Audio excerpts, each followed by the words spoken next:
a very interesting couple of cent coins here. How did these fantastic errors come to be? Well, this one is a 9 planchet obverse die cap, and this is the 10th planchet that fell off of it, and I had that graded separately. And what happens is the planchets get fed into the die, and then the ejector breaks, and so they get jammed up around the die, and it comes to look like a flower, as you can see. And it's very deep inside. And this one's actually certified by NGC as MS67, and it's certified based on the coin at the very bottom of the stack, because it was hit, in this case, 10 times. So it's very well struck down there at the bottom. Right, interestingly enough, it's not copper colored because this is the zinc. Yeah, it's got the zinc, so it's just copper coated, and you just see the copper around the end. And it didn't come in this box. I found this at a container store. It's a golf ball box. It just came raw with the certified label because they don't make a holder this big, this thick. Wow, and the 10th coin you sent to PCGS, and they graded that. Yeah, then I sent this piece over to PCGS because I just had it sitting around raw. And so this was in my personal collection, and I'm getting away from Lincoln errors and concentrating more on Indian cent errors. So I'm actually selling this for the first time. So how difficult it is to find such a spectacular error? Well, it's unique. You'll never find one exactly like this. There are other ones that have smaller. There's more smaller ones, but very few bigger. There are some bigger, but not that many in this many, because usually they'll catch it quicker and stop the die and then pull it out and then melt it down. This one probably got smuggled out of the mint at some point. And what do you estimate the value is on a piece like that? In the past, they were selling for about $1,000 a planchet when they're like this. So give or take a little bit, but anywhere from $7,000 to $10,000. Wow, amazing. Yeah, it is very cool. It attracts a lot of attention in my case. Very cool. Thanks for sharing that with us. You're welcome. Thank you.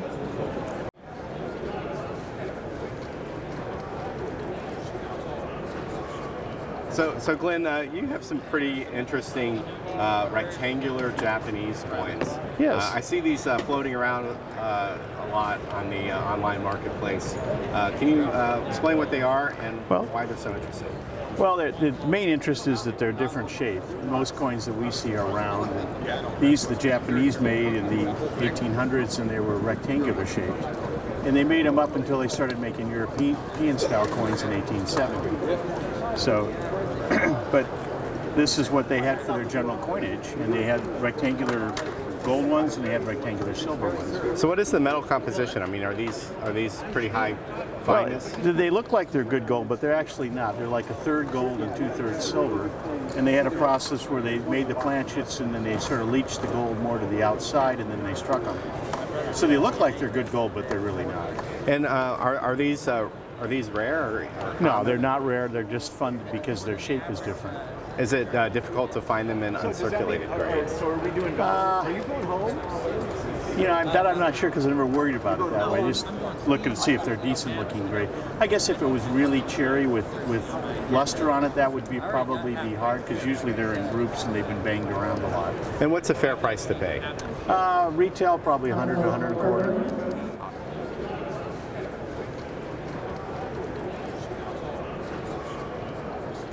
So Richard, you have a very unusual die clash. It's a 1857 Flying Eagle cent. Apparently it's been clashed with a $50. Right. This is a multi-denominational clash die. The obverse has clash marks from the obverse of a seated Liberty half dollar. And it's 1857. There's 3 different varieties. In 1857, there's one with the reverse clashed with the reverse of a seated Liberty quarter.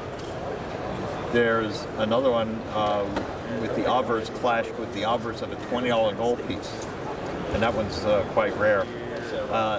We believe that this happened in the process of setting up the dies because they're getting ready to mint a whole lot of cents, and in the process of setting the spacing they cycle through the press, and they might have come in contact with the upper die before they changed it out, and then you get this clash mark.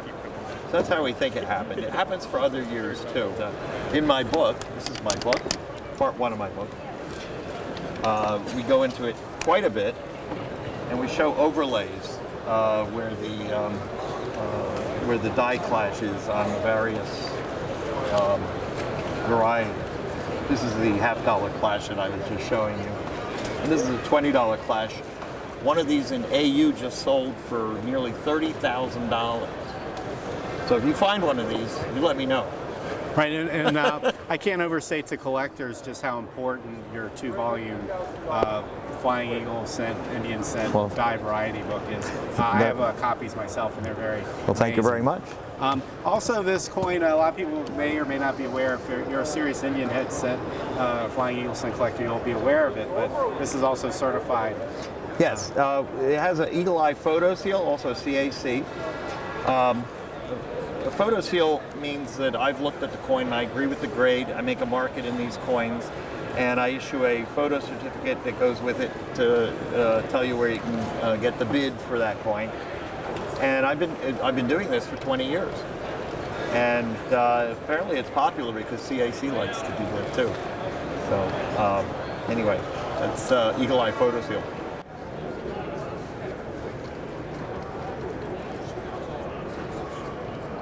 So Patrick, you have a very interesting medal in your display case here at the National Money Show, commemorating the Mexican centennial.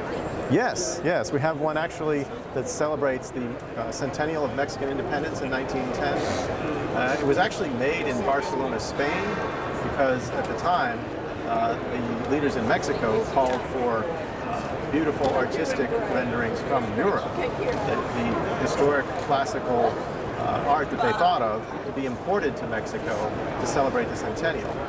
But at the time, there were already revolutionary stirrings, and certainly the artists in Mexico weren't too fond of this idea because they felt that they had their own art that was at least as equal to that of the Europeans that they had already broken off from in the last century.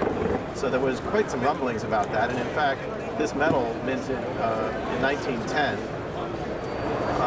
is beautiful in its own right. It has the allegory of Spain on one side and the allegory of Mexico on the other.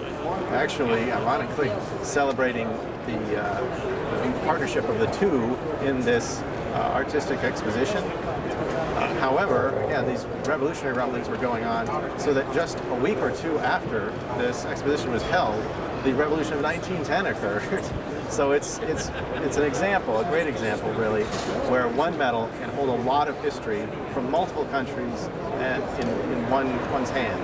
Well, this is a beautiful medal in bronze and a very nice relief. And like you said, it does have a European influence. The Caballito peso, which was struck about the same time from France, but the same thing. So the Mexican government was drawing heavily from Europe. But this medal has a lot of Mexican flavor. So can you describe some of the Mexican symbols? Yes, it actually has a symbol of Mexico, an allegory, just as we have for other countries, with a woman or a liberty, and then it has the cactus and the symbol of the eagle, and that's on the side that symbolizes Mexico. So is this, can you speak to the scarcity of this medal?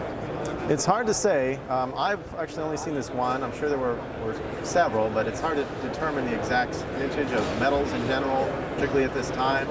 But certainly given the revolution that occurred less than a month after this exposition occurred, it's very possible that those that may have made it to the exposition may have been damaged or lost. And it's just hard to know. Have you ever seen it in any other metal composition? This particular one, no, I have not. I've only seen it in bronze. And what's the estimated value of the piece? This one I think is about $200.